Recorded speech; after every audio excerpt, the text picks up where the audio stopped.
एक समय की बात थी जब बादशाह हारून रशीद उनकी पत्नी को लेके नदी पार में घूम रहे थे। वो अचानक से देखा बहालुल पागल ज़मीन पे कुछ कर रहे थे। बादशाह बहालुल पागल को पहले से ही पहचानते थे, इसीलिए उन्होंने पूछा कि तुम क्या कर रही हो यहाँ पे बहालुल। बहालुल ने जवाब दिया, मैं जन्नत जाने की बाला बना रही हूँ। बादशाह फिर से पूछे, ये बाला किसके लिए। बहालुल ने कहा, जो खरीदेगा उसके लिए। तो बादशाह हंस हंस के अपनी वाइफ को बोलने लगी कि देखो, पागल का शायद आज दिमाग थोड़ा ख़राब हो गया है। सुने हो आप, वो जन्नत जाने की बाला बना रहे हैं। उसी समय बादशाह की पत्नी जुबैदा बोल उठी, बहालुल, अगर मैं तुम्हारा ये बाला खाना ख़रीदना चाहूँ तो ख़रीद सकता हूँ। तो बहालुल ने कहा, जी ज़रूर ख़रीद सकते हो। जुबैदा बेगम कीमत पूछने से बहालुल ने कहा, इसका कीमत सिर्फ 1 पैसा है। साथ ही साथ जुबैदा बेगम 1 पैसा बहालुल पागल को दे दिया। फिर बेगम जुबैदा ने कहा कि बहालुल, तुम मुझे मेरी बाला खाना दे दो। और बहालुल ने तब बोल उठा कि जाइए, घर पे जाइए, आपको आपका बाला खाना अभी मिल चुकी है। फिर बादशाह और उनकी पत्नी घर चले आए और बादशाह उनकी पत्नी को बोलने लगे कि बहालुल पागल तो एक पागल है, उसी के साथ साथ तुम भी क्या पागल हो। वहाँ पे बैठ के वो बहालुल पागल जन्नत जाने की बाला खाना बनाने लगी और तुम उसी बाला खाना को 1 पैसे से ख़रीद भी लिए। पर क्यों, अगर वो पैसे अगर किसी फ़कीर को देते शायद ही उसको कोई काम आता, पर तुमने बेकार ही 1 पैसा गवारा कर दिया। उनकी पत्नी कुछ ना बोली और चुप रही। उसी दिन रात में बादशाह को एक सपना आया, क़यामत आ गई है और सभी को जन्नत में दाखिला हो रही है। जो अल्लाह के नेक बंदे थे वो सभी जन्नत जा रहे हैं। वो खुद भी जन्नत में घूम रहे थे और घूमते घूमते अचानक देखे एक बहुत ही बड़ा राजमहल, सोने चांदी हीरे जवाहरात से भरा हुआ, और वहाँ पे नाम लिखा हुआ है जुबैदा।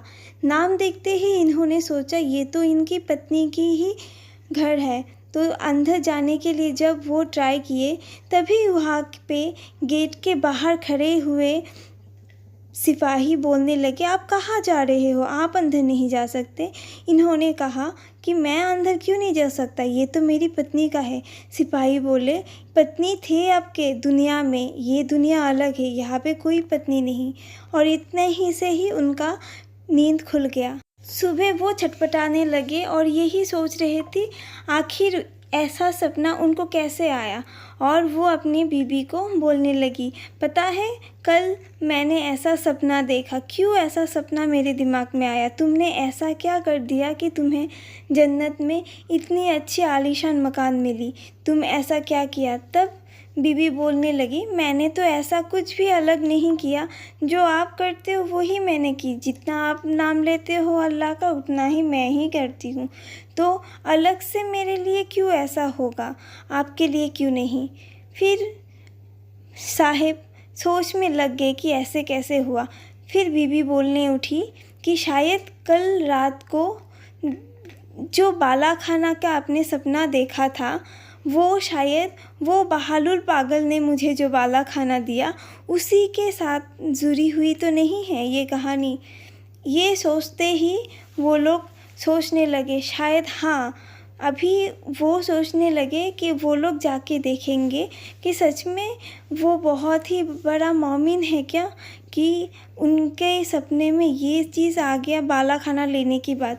फिर वो दोनों फिर से जाने लगे उसी नदी किनारे और जाके देखा वहाँ पे फिर से वो बंदा बैठा हुआ था। उन्होंने बहालुल को बोला, बहालुल तुम क्या कर रहे हो। फिर उसी समय बहालुल उनको उत्तर दी कि मैं अल्लाह के जन्नत में जाने की बाला खाना बना रहा हूँ। और फिर उन्होंने पूछा कि बाला खाना मैं ले सकता हूँ। फिर बहालुल ने कहा, जो इसका कीमत देगा वो ही ले सकता है। फिर इन्होंने पूछा कि बाला खाना कितने कीमत है। बहालुल ने कहा, आधा राज्य। फिर जाके साहिब शौक हो गए कि ऐसा क्यों, कल मेरी बीवी ने तुमसे लिया था यही बाला खाना 1 पैसे में, आज तुम वही बाला खाना मुझे इतने ज़्यादा कीमत में क्यों दे रहे हो, क्या कारण है? फिर बहालुल बोल उठा, पहले दिन जब आपकी बीबी ने मुझसे बाला खाना लिया था वो निष्पाप थी, उन्होंने कुछ ना सोच के मुझ पे भरोसा और अल्लाह पे भरोसा करके ले लिया, और आपने आज उसी को जब देखा देख के यहाँ पे आके ले रहे हो, इसीलिए मैं आपसे आधा राज्य चाहता हूँ। फिर उनको पूछा, तुम्हें कैसे पता कि मैंने रात में सपना देखा था? फिर बहालुल बोलने लगा कि हाँ, मुझे पता है आपने रात में जो सपना देखा था उसी को लेकर ही यहाँ पे आए हो। इस बात से गुस्सा होके वो दोनों घर चले गए। फिर शाम के टाइम पे वो बैठ के सोचने लगे कि ऐसा क्या हो गया, कैसे बहालुल को पता चला कि मेरे सपने में अल्लाह ने कुछ ऐसा दिखाया था। सोचते ही सोचते उसी वक्त वो नीचे देखे कि बहालुल पागल उधर से गुजर रहा था। साथ ही साथ दोनों सेना को भेजे और बहालुल पागल को पकड़ के लेके आने के लिए वो दोनों जोड़ करके यहाँ पे पकड़ के लेके आ गए। बहालुल बोलने लगा, बादशाह मैंने ऐसा क्या कर दिया जिसके कारण मंत्री ने मुझे लेके आ गए यहाँ पे? फिर बादशाह पूछने लगा, बहालुल तुम मुझे ये बताओ, तुम अल्लाह के कैसे इतना सोच सकते हो? मतलब जो भी तुम बोलते हो वही सच हो जाता है, वो कैसे? तुमने ऐसा क्या किया जिसके लिए अल्लाह तुम पे इतने ज़्यादा मेहरबान है? फिर बहालुल ने बोल लगा हंसते हुए कि बादशाह अगर मैं चाहता आपके यहाँ पे आने के लिए कभी ना आ पाता, बहुत सी सिफारिश करके भी नहीं आ पाता, शहनों से बोलता तो भी नहीं आ पाता, सबको बोल के अगर कुछ दे के आने की कोशिश करता फिर भी नहीं आ पाता, पर आज आपको मेरी ज़रूरत थी तो आपने इसी सेना को भेज दिया मुझे लाने के लिए। इसका मतलब ऐसे ही है, अगर आप अपने आप को अल्लाह में निछावर कर दो, अल्लाह के अलावा अगर कुछ ना सोचो, तो आपको अल्लाह के पास जाने की ज़रूरत नहीं पड़ती। अल्लाह खुद ही आपको आपके पास बुला लेते हैं। जैसे कि आपको ज़रूरत था मेरे साथ बात करने का, आपने खुद ही मुझे बुला लिया। दोस्तों, इस बात से ये पता चलती है अगर हम अपने आप को अल्लाह में लीन कर दें तो ज़रूर अल्लाह भी हमारे हर बात, हर दुआ कबूल करेंगे। आज का वीडियो कैसा लगा ज़रूर कमेंट्स बॉक्स में बताना, और कमेंट्स बॉक्स में आमीन ज़रूर लिखना। मिलते हैं एक न्यू वीडियो में, आज के लिए इतना ही। अल्लाह हाफिज़।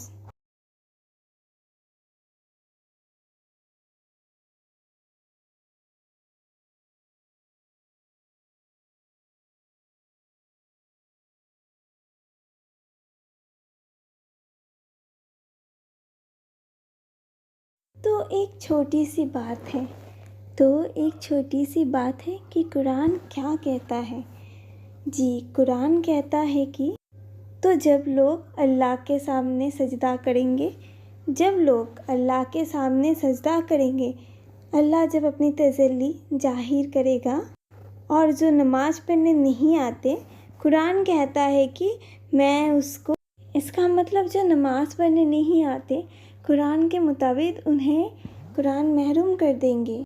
उनको तब कुरान बोलेंगे कि उनके तरफ से जो निदान लगाई जाती थी ना, हया अले सलाओ नमाज की तरह, तुम समझते थे मौज़िन बुला रहा है, मौज़िन थोड़ी, ये तो मैं बुला रहा हूँ। तथा तो मेरी तरफ से जब निदा लगाई जाती थी तुम सही सालिम होते थे, घर में पड़े रहते थे। तो आज भी तुम्हें मेरी ज़ियारत की इजाज़त नहीं है। ऐसे बोलते हैं जो नमाज नहीं पढ़ते हैं। नमाज हमें पढ़नी चाहिए। नमाज जो ना पढ़े, जो बेनमाज हो, उनको अल्लाह कभी माफ़ नहीं करते हैं। अच्छा लगे तो कमेंट्स बॉक्स में आमीन लिखना। मिलते हैं एक कुछ नया सा कुरान की बातें लेके। अल्लाह हाफिज़।